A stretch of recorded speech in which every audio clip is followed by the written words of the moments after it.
Je suis Grégory Pouy et vous écoutez Vlan, un podcast qui vous aide à être plus serein en comprenant avec nuance le monde dans lequel nous évoluons. Salut, bonjour à toutes, bonjour à tous. Cet épisode est un peu particulier parce qu'il est en anglais, donc si vous parlez pas bien anglais ou même si vous parlez bien anglais, vous pouvez aller sur YouTube où vous retrouverez des sous-titres tout simplement. Ça sera sans doute plus efficace que d'écouter juste un podcast en audio si votre anglais n'est pas au bon niveau. Ceci étant dit, je vais passer en anglais pour faire l'introduction et je vous souhaite une excellente écoute. So, the reality of this podcast, of this episode, is that I was at a dinner last week and a friend told me, "You're way too nice and you should try to be kind instead." And she invited me to read Robert Glover's book, No More Nice Guy, Mr. Nice Guy. And I got interested into the book, so I've read it. And Robert Glover is a psychotherapist, he's a coach, and he is the author of this amazing book, No More Mr. Nice Guy. And he has helped countless people break free from the trap of people-pleasing, fear of conflict, inauthentic living through his work as he's challenging men and people in general to take ownership of their life. And so we're going to talk together with Robert about what is the issue with being nice. How can you see within yourself if you're nice or if you're kind? We are talking about real life experiences, both his and mine.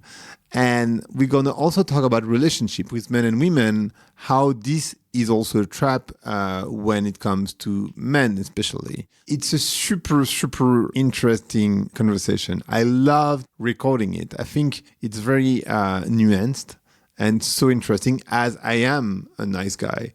I let you listen to it. Allez, Vlan, c'est parti.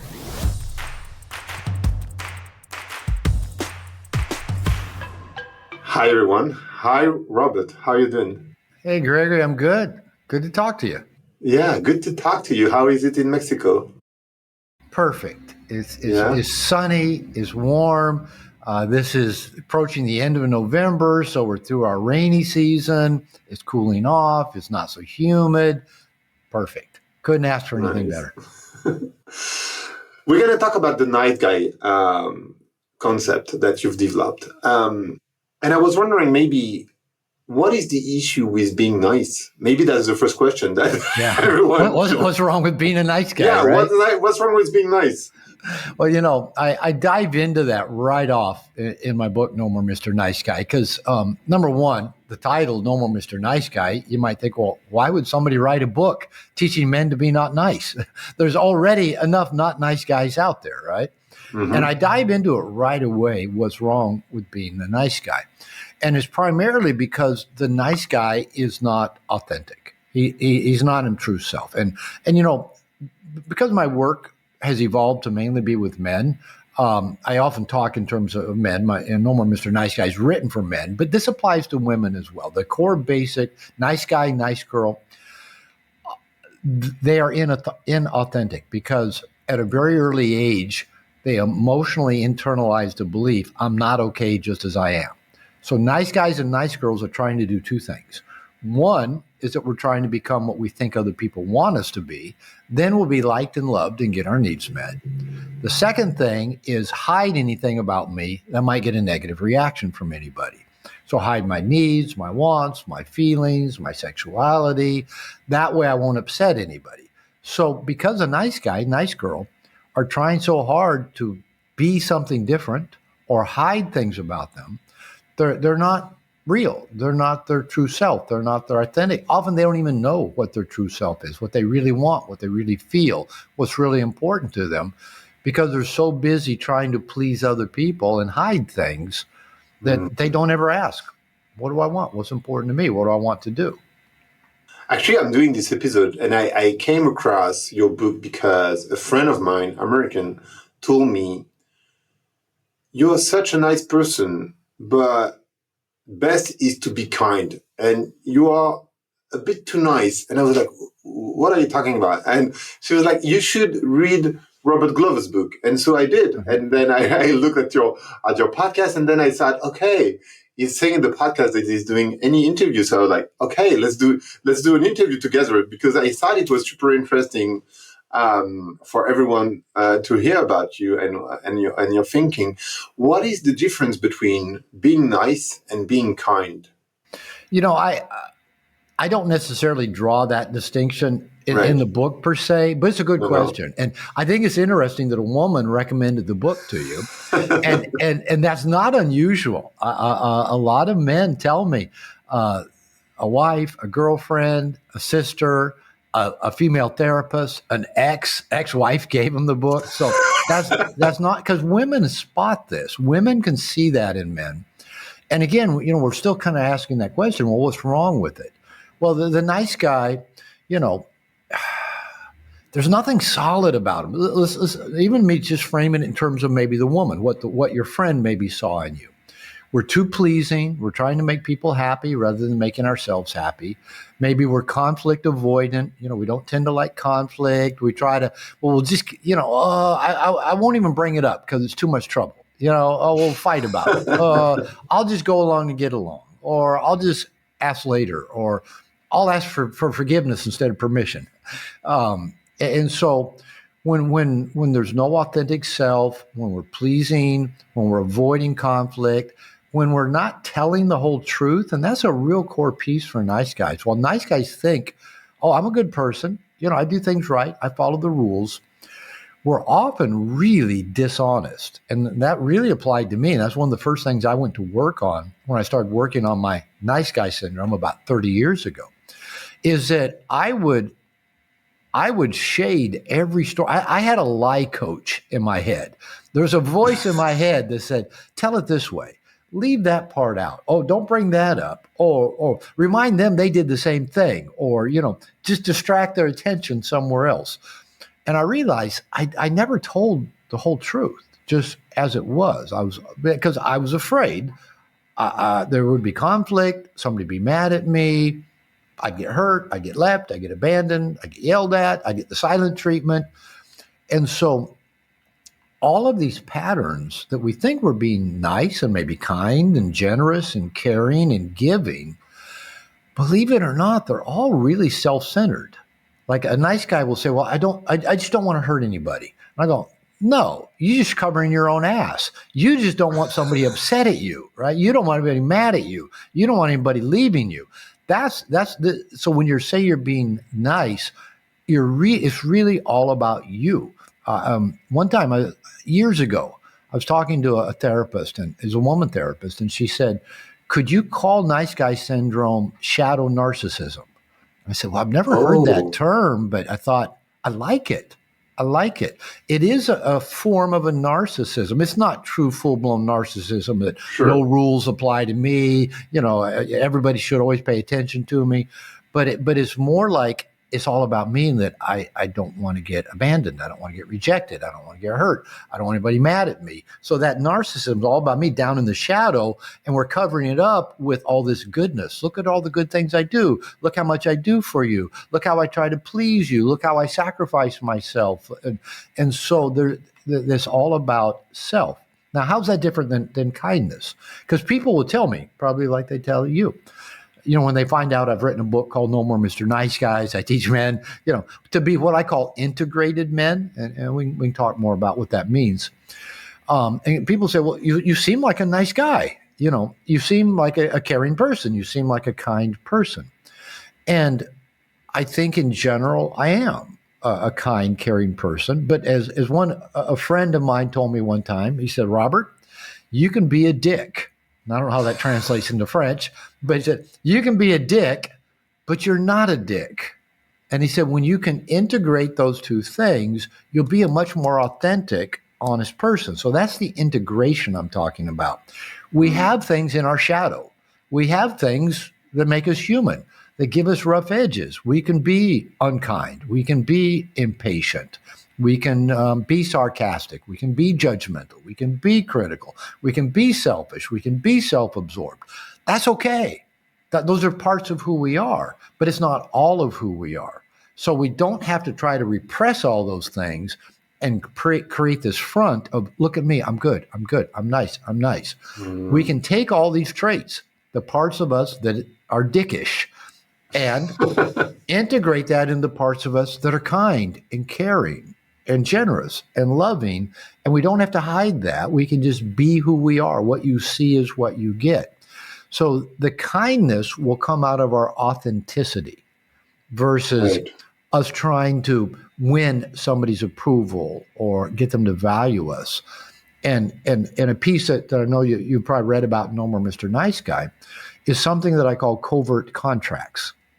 And to me, that's a core part of nice guy syndrome, is giving to get. If I do this for you, then you'll do that for me.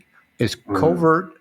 Usually the nice guy's not aware of the contract. It's very unconscious. You don't know that I have a contract with you. And it's manipulative. It's giving to get. I'll give this to you. You'll give me something back. But you don't know that there's even a contract there. So those behaviors are not nice. The giving to get, the manipulative. I'll please you, so you'll please. I'll treat you well, and then you'll like me. I'll give something to you. You'll appreciate me and give back. Kindness isn't giving with an agenda. Kindness is just giving because it's a kind, caring, generous thing to do. No strings attached, no keeping any record, no scoreboard, no transactional, measurement. It's just kindness. That's all. But I was wondering, as a nice person, as a kind person, I was going to say kind, but then I was like, yeah, but but I can be a dick, right? I can be unkind. Totally. But the question I was wondering, first, I had this thinking many times because I totally have this syndrome that you're describing. And also I realized that like a few years back. But the thing that I was telling myself is, yeah, but I like this about me somehow. Mm-hmm. And also, how can I draw a line? I mean, I know you don't draw a line, but how can I know if I'm being nice or inauthentic, meaning, or if I'm being kind, meaning authentic? How do I know I'm being true to myself? Because some of this work is unconscious, and said it's in a shadow somehow. Yeah. So let me answer that in two ways. Let me answer it one way. Hope I remember the second way. Sometimes when I go down two tracks, I forget to come back to the second track. So the second track will be, how will I know the difference between kindness and niceness with a capital N, as I call it, for nice guy syndrome? And what if this is, like you say, I like this part of me. So people, often ask me, and I address this in the book, where does this come from? Where does nice guy syndrome come from? And especially, why do so many men identify as nice guys now? And why do so many women, give the book to so many men? Used to be, we tended to think of kind of nice guy syndrome, maybe it's mainly with women, that it was, mostly women that were, sacrificing self, being overly generous, putting their needs last, being codependent, borrowed functioning, I call it. I get my value from you by what I do for you. So I think there's multiple aspects to why a person, man or woman, develops what I'll call nice guy syndrome. And when, they're mainly related to shame, what we call toxic shame, and anxiety. But I think often a significant part of how we kind of manifest these nice guy traits, nice girl traits, has to do with our natural temperament. That I think for the most part, I'm relatively easygoing. My wife calls me Mr. Control. She's Mexican, so she says this in Spanish. So I said, no, it's Dr. Control. Let's get it right. So I have been accused of being controlling more than once, but I think I'm actually pretty easygoing. I can go along to get along. My mother, from time to time in the past, if I was dating a woman, my mother at some point would tell that woman, Bobby never did like conflict. And I'm going, yeah, who the fuck likes conflict? I don't like I don't. I mean, I'm more like, all right, you have an issue. You have a problem. I have an issue, a problem. How about we just talk about it? Keep the emotions out of it, find resolution, and move forward. Why do we have to keep it in, No, nothing's bothering me. Okay, no, I know something's bothering you. You're not talking to me. No, nothing. And then there's a bunch of yelling and accusations and bringing up the past and piling on all this stuff. And then there's the reactions and the projections. And then we're not talking to each other. And then finally you have makeup sex or whatever. Why can't we just talk about it and get it done? Why do we need drama and conflict? That's just me. At least I claim I don't like all that drama and conflict, but I sure seem to marry women who do seem to like. I tell my wife all the time, you like to fight. So there's part of this is just our natural temperament.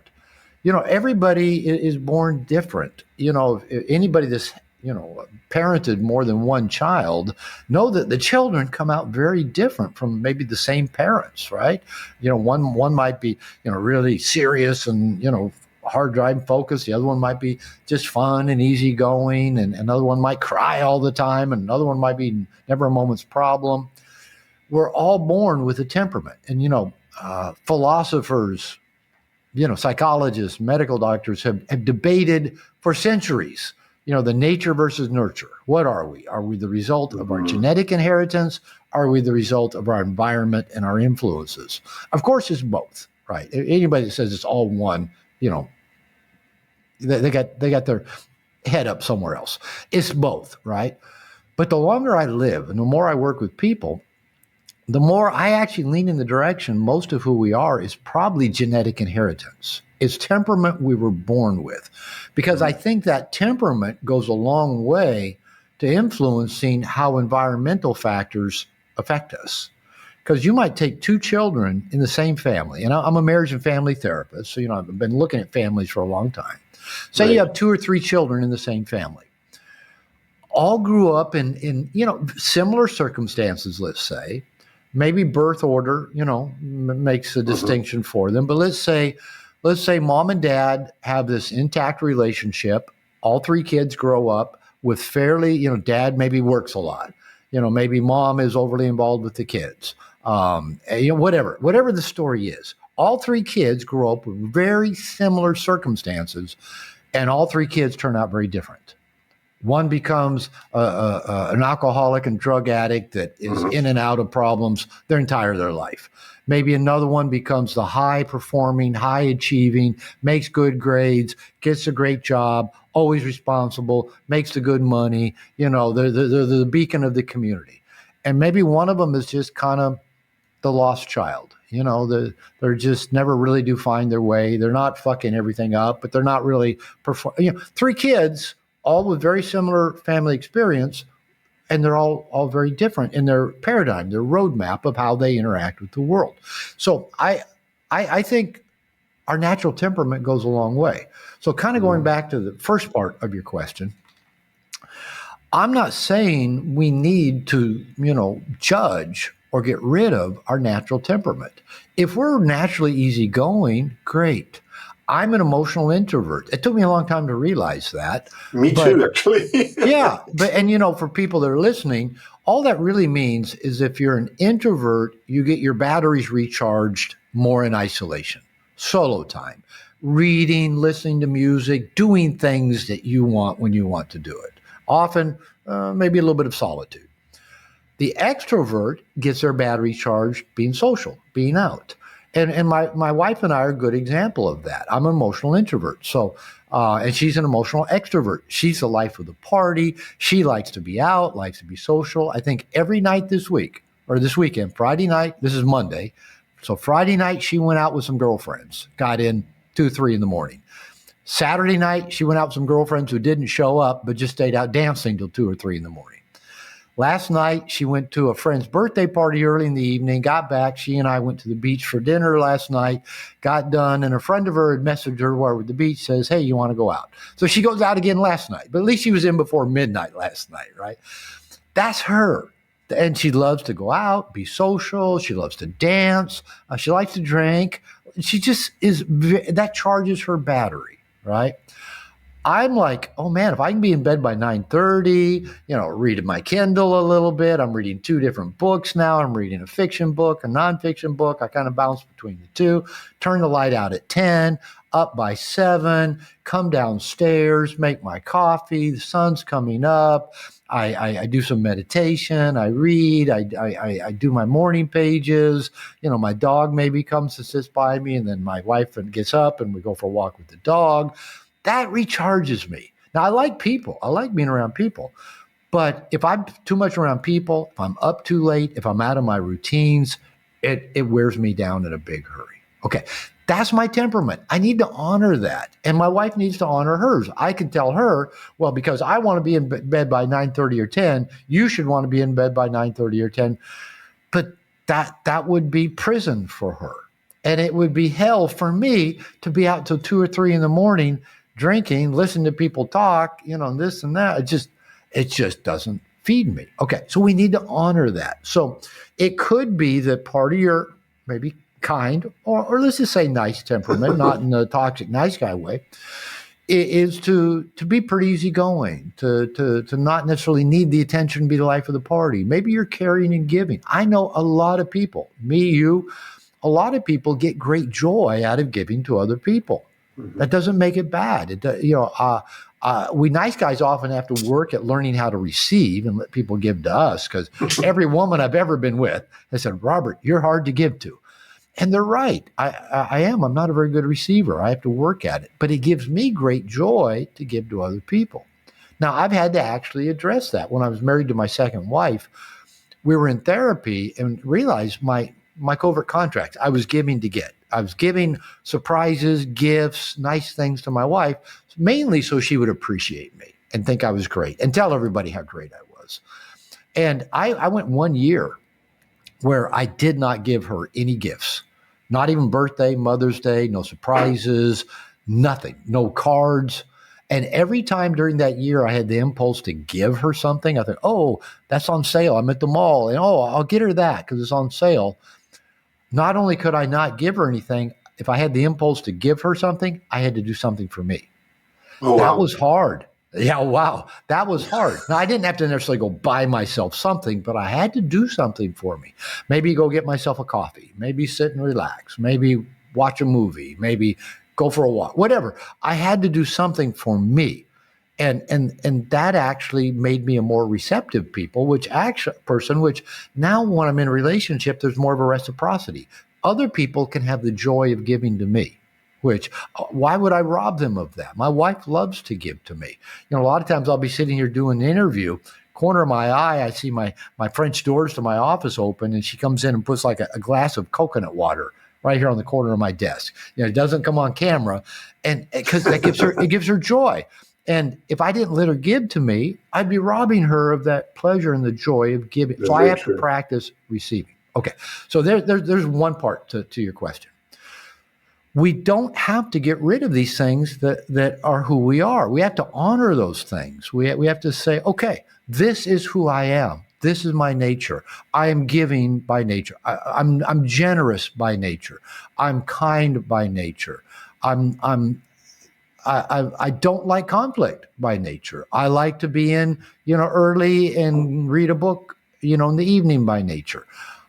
We need to honor these. That's authenticity, right? We need to be exactly who we are and let everybody else be exactly who they are. So there's one piece. So how do we know for being nice, kind? Let's keep going back to asking ourselves, who am I?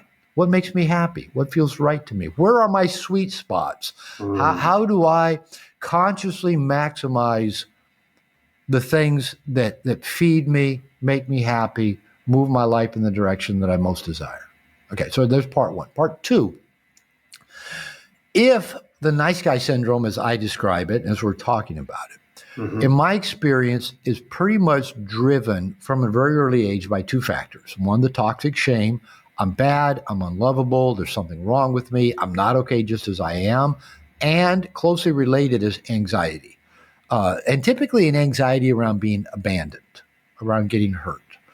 And so, because for most of us, our nice guy, nice girl syndrome developed at a really early age. I'm talking about 3 days old, 3 weeks old, 3 months, 3 years old. Yeah. Because at that age, our brain is still developing.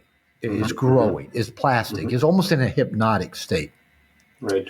Prefrontal cortex, reasoning part of our brain, doesn't come online and get fully developed. Really, it comes online later and fully develops much later. For you and I, our prefrontal cortex got done wiring up at around age 25.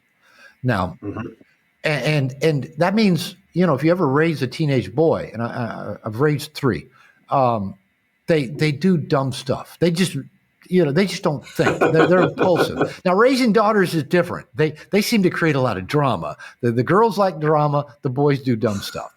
The boys, you have to go bail out of jail at 2 a.m. because they thought that was a good idea to do whatever that ended them in jail. The girls are good. Just go to your room. It's okay. Go have your drama about your girlfriends in your room by yourself. We don't want to hear it, right? So boys, and girls, their brains prefrontal, they're probably getting completely wired up, maybe by their late teenage years, around 20. So they tended to develop earlier than boys. So we're not internalizing intellectual reasoned belief about ourselves at an early age. The only part of our brain, or the part of our brain, the most important part, that's fully functioning at birth, if this is our brain with maybe prefrontal cortex and there's brainstem, down here is part of the brain called the amygdala. And this is a very primitive part of the brain. Other animals have it as well. It's about survival. It controls our fight, flight, freeze responses. Sympathetic nervous system is called. And it tends to regulate respiration, our breath, and heartbeat. So it's the thing that keeps us alive. Now, that's fully functioning at birth. And the theory is, and it's still a theory, best I know, but the theory's been around for quite some time, that part of the brain also absorbs emotional information, emotional belief system. The world is frightening. I'm not good. I'm bad. It just internalizes emotion. Now, I'm putting words to it, but there are no words that get attached to it. And there's no picture memory attached to it. So this toxic shame that probably pretty much everybody has to some degree got emotionally internalized, inaccurately, I'll say, at a very young age. And usually this was caused by painful or uncomfortable experiences. We were hungry and nobody came to feed us as a child. Or we messed in our diaper and nobody changed the diaper. We were cold and nobody wrapped us up. And when a child has those experiences, it's painful. It feels like death. I'm going to die, because they have no idea what caused this discomfort. All they know is somebody comes to fix it or they don't, right? And so a child, because they're narcissistic by nature, will internalize the belief, I cause this. And so what every child starts doing is, because they believe they cause their discomfort, they believe if they're the cause, they can also be the fix, the remedy, the solving of it. Now, so one thing, because I cause this, I must be bad. Mom and dad are angry, I must be bad. Mom scowls at me, I must be bad. Dad shakes me, I must. Now, it's not words, it's still emotion. So it's wired into, it becomes our machine language, the language underneath the apps that makes the system, work the way that it does. And so every child tries to do two things in a very primitive way. Think about if you have a dog. My pit bull Nala is lying here at my feet right now. And she's 4-year-old, and she's the sweetest, dog you'd ever want. For a pit bull that are kind of known for their ferocity. And she can be ferocious with a cat or the raccoon that comes around at night. But with people, she loves everybody. And so if this dog gets loved on all the time, so she's very loving. But if I kicked her, every time she walked by, she would develop a reflex to guard against getting kicked, right? That's what we all do. If we have enough uncomfortable, painful experiences, we develop these reflexes to guard against the discomfort and to try to prevent them from happening again. So everybody's walking around with these two mechanisms going on. One is, how do I make this discomfort feel better in the moment? A baby might suck their thumb, they might cry, they might eat, they might sleep.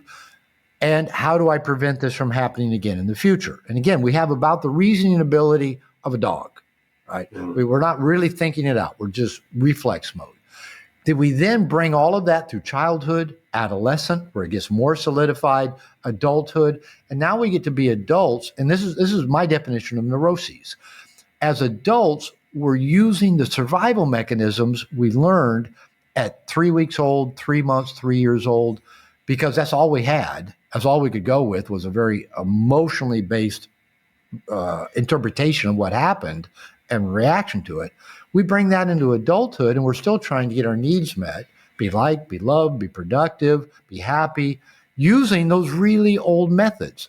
Nice guy syndrome is just one of many. There's lots of ways to try to manage those uncomfortable feelings and try to prevent them from happening again. So how do we know if you're being a nice guy or your true self? If your behavior is driven by anxiety or shame, likely it's, let's just call it a nice guy reaction. If it's an expression of your true self with no agenda, no anxiety, no shame, it's probably your natural temperament. Now, this can take maybe a lifetime to figure out. And I'll give the example. Let's say a nice guy, say a guy reads my book and he goes, okay, I don't want to be the nice guy, but I don't want to be the asshole either. And so now they have no roadmap, no paradigm. All we've got is this old operating system that's been, going and guiding us since we were, a few weeks, few months old. Yeah. So I'll give the example. Guys maybe read my book, doesn't want to use covert contracts, doesn't want to try to get approval or get recognition for, being nice. So let's say you're walking up to an office building in a city and you're about to open two double big glass doors. And about the time you're opening, you notice an attractive woman walking up the steps behind you. You open the door, you step aside, you let her walk through. And as soon as you do it, you go, was that a covert contract? Was that me being a nice guy? Did I open the door just because it was a pretty woman and I wanted her to approve of me and think well of me? Or was I just being a decent human being? Was I just being kind that I held the door open? The answer to that question is often, I don't know. Could be. And it may take a while for you to begin to find out, because when you change any significant paradigm, now this is true in a lot of ways, and probably every self-help book, every religion, every addictive recovery program probably should say upfront, warning, you're going to be confused for a while, maybe for a few years. So, if you're an alcoholic and you go to 12 steps and you go to Alcoholics Anonymous, all right, they're going to take your old paradigm and replace it with a new one based on what they call the 12 steps, trading one paradigm for another. All right, that takes a while. You go to a lot of meetings. They say go to 90 meetings in 90 days. Get a sponsor. And then after a while, you sponsor others and keep working the 12 steps. You maybe join a new religion, a new church, whatever that might be. They now try to indoctrinate you. You read your Bible, read the Quran, read the Torah, read this, go to church, go to temple, go this, hang out with. So it takes a while to change an old paradigm to a new one. And usually it involves being around people who have already been working on that same thing. I can tell you. Yeah. And who are further along the way. Maybe can't tell you what's what, but they can tell you what their experience was and what they've learned. So that's why I'm also a big fan. I would say, don't do this alone. Yeah, guys will read my book and go, I can work on this myself. No, you can't. You probably need to do that around other people to support you. Actually, I was going to share two of my experiences. One being the one thing that is super annoying with nice guy or nice person is that you will keep everything for yourself and then explode. That happens. I think that happened a lot. I think that happened a lot. Like you don't want the drama, you don't want the conflict, so you avoid it.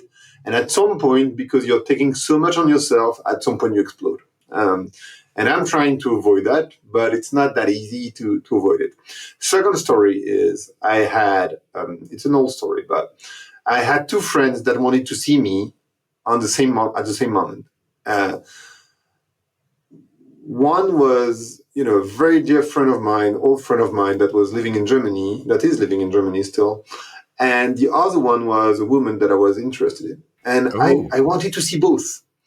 And so I tried because I wanted to please both. I tried to see both, but eventually I saw them like, not enough. And so both of them were upset with me when I was trying to please both of them. Yeah. And so, and then my friend said, don't try to please everyone. Just choose at some point. Like you have to choose. You cannot like please you. One person, one committee, not a bunch of people. I was very happy to see both, but I didn't want any of them feel not abandoned and I screwed up both because both of them were angry at me eventually. Yeah. And I thought it was so interesting. And also it's because my friend told me that, like, she explained what happened. And I think those two situations explain quite well the issue. I mean, there are many, but issues that can happen with nice people. Yeah, again, good examples of ways that we're not always nice. When I was in my second marriage, that's when I wrote No More Mr. Nice Guy. And it was we had our share of conflict. We had our share of issues. That's why we're not together. But I'm grateful because it made me take a look at myself, get into therapy, and write a book that, now 25 years later, we're still talking about. So I'm really grateful for that experience of kind of my nice guy behaviors, bumping into another person who wouldn't accept any of my nice guy behaviors, right? I'm grateful for that. She was the big stick that didn't let me get away with, oh, okay, she won't accept that one, I'll sneak this one by her. And so, for example, I was that way. I would keep stuff in, not tell her something was bothering me. I'd keep giving to get. I'd kind of build up this imbalance, this trade imbalance, basically. I do all this for you, all this for you. You don't appreciate me. You don't give back. Yeah. You still treat me badly. You don't appreciate, you don't, what, and then I would blow up. I mean, and I would be very not nice. I'd say hurtful things. I'd be mean. And my ex-wife coined the phrase, which is in No More Mr. Nice Guy, of victim pukes. So yeah, I was vomiting my stored up victim, energy all over her, victim pukes. And I remember more than once we'd get through one of these big blow-ups where out of the blue, just that the last straw that broke the camel's back kind of thing was all of a sudden, and I'm just, total Grinch, total asshole. And afterwards she would say, how long has that been bothering you? And I'd think about it and I go, I don't know, 6 months maybe. I mean, really, I've been stewing in that for months. And she goes, did it ever cross your mind to just bring it up and talk to me? I'll go, no, actually, no, never did even cross my mind. We could talk about this. I just kept stewing. I just kept giving more because I thought you would, finally my over contract, you'd acknowledge me. But the other piece was because I was also afraid of conflict and didn't want to bring something up that might cause conflict. I just kept it in longer. So there's another piece that I've learned. If something in the moment is bothering me, I usually give it a little bit of time to see if it's just a momentary, I just kind of got, I'm in a bad mood. I just got a bug up my ass. Do I get through it? Maybe I even talk to a friend. I say, hey, this is bugging me. Give me some insight. Give me some input. And then maybe I just need to own it. It's just my stuff and I'll let it go. But sometimes I just need to have a short 2-minute difficult conversation, difficult for me because I don't want to rock the boat. Just say, hey, this is bothering me. I mentioned, here's an example. I mentioned my wife going out, 3 times over the last 3 days. Yesterday afternoon, it was Sunday, and I had a couple different calls that I made, AMA calls, leadership calls. And so I got done around 1:30 in the afternoon, my time. And I was kind of tired.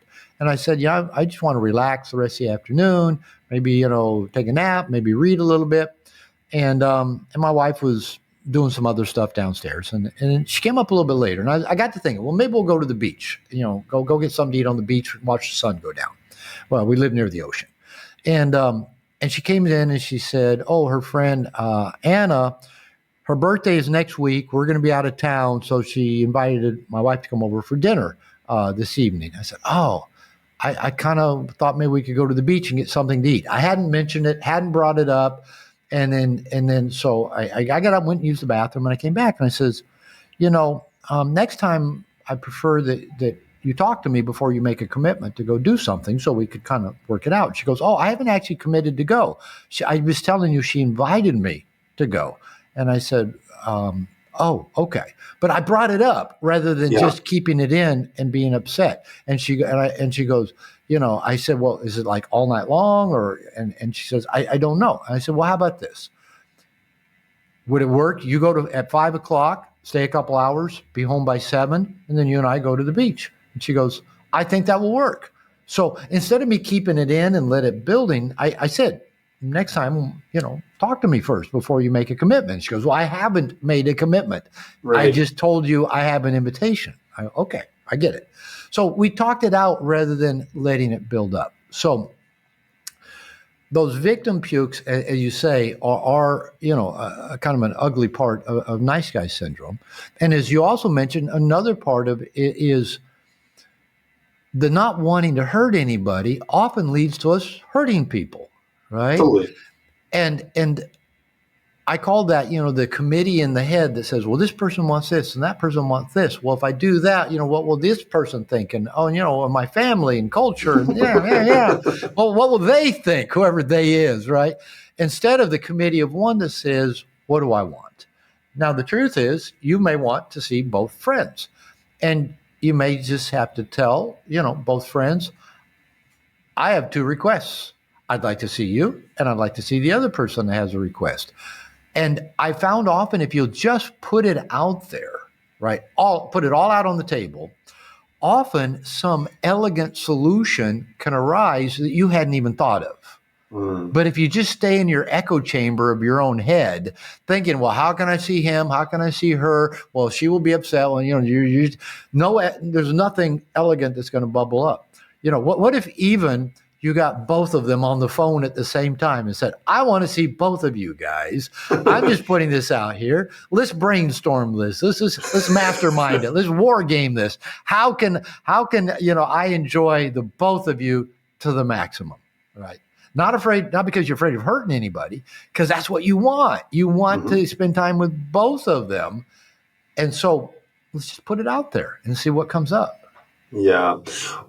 Isn't one of the issue of nice guys, nice people, again, to assume things when the reality is that we all have our own universe, our own way of looking at life, our own value system, and actually what you believe is okay might not be okay for someone else, or what you believe is, for example, control. You were talking about control.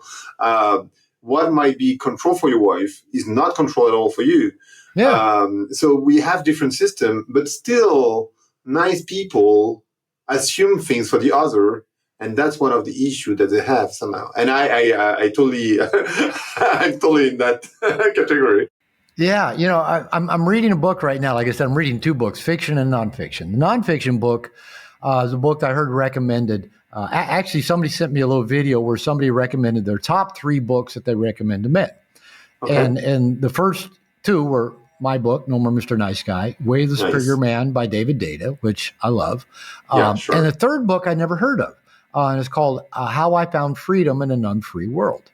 So I thought, well, I'll have to pick it up and start reading it. And I'm actually teaching some lessons about freedom right now anyway, so it's a good book. But that's really kind of the core focus of that book that I'm reading right now, is that we're all different. And he says we have to do 2 things. We have to honor ourselves, what we value, what's important to us, and make that a priority. And we need to honor that other people are who they are and not expect them to see the world like we see it or want what we want. And that's okay, right? That's okay.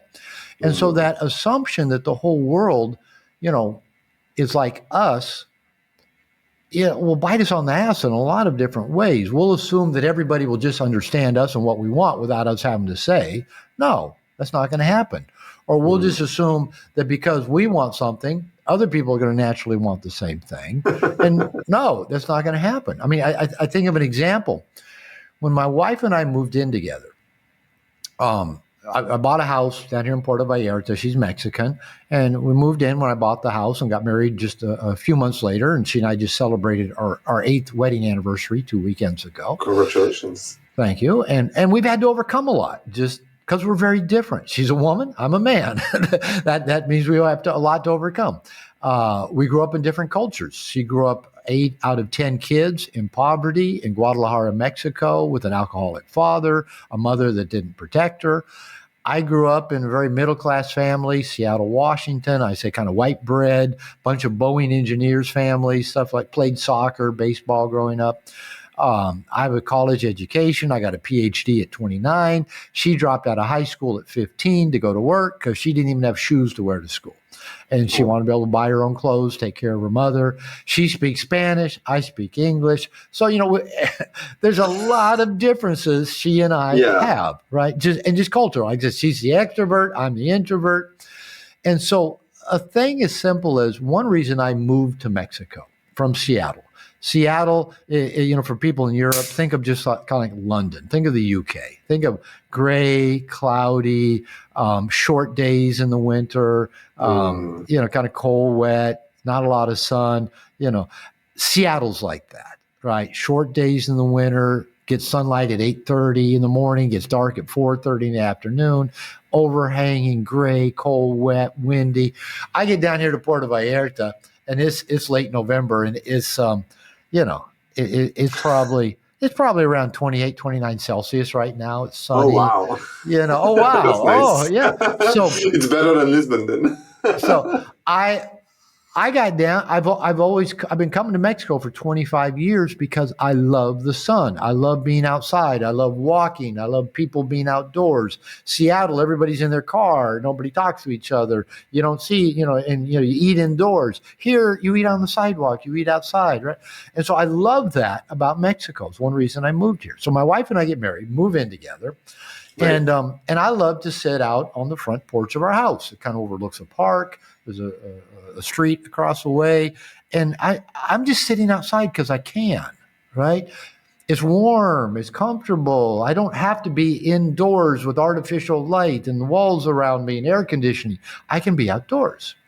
Now, that to me was heaven, just to be able to sit outside and read a book, have my computer, enjoy my coffee. That's just, for me, perfect.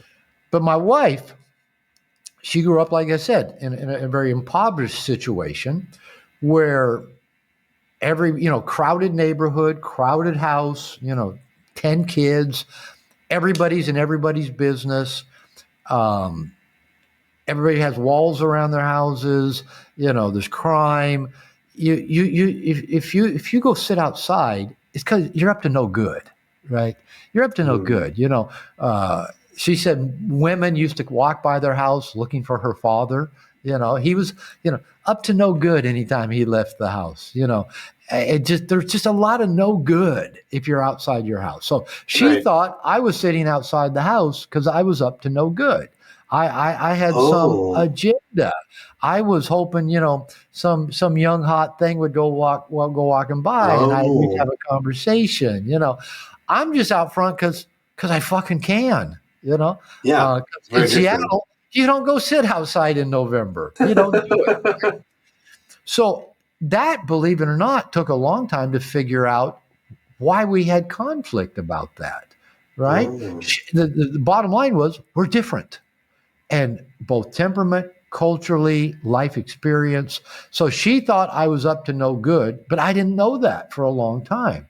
I thought, she's crazy. She's nuts. Why is she mad at me for just sitting on my front porch?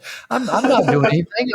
I'm checking my email sitting on the front porch. I got my cup of coffee. Right. And so that's going to be true often in relationship because we are different. So going back to what you said, let's not assume everybody's just like us, thinks the same way, wants the same thing, feels the same thing, is made happy by the same thing.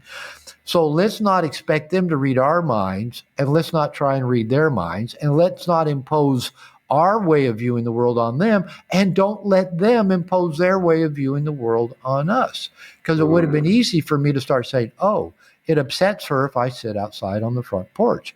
And I'd quit doing it just because I didn't want her to be upset. Now, I was tempted to do that. And sometimes I have gone along to get along, but then I come back, wait a minute, I like being outside. I moved to Mexico to be outside.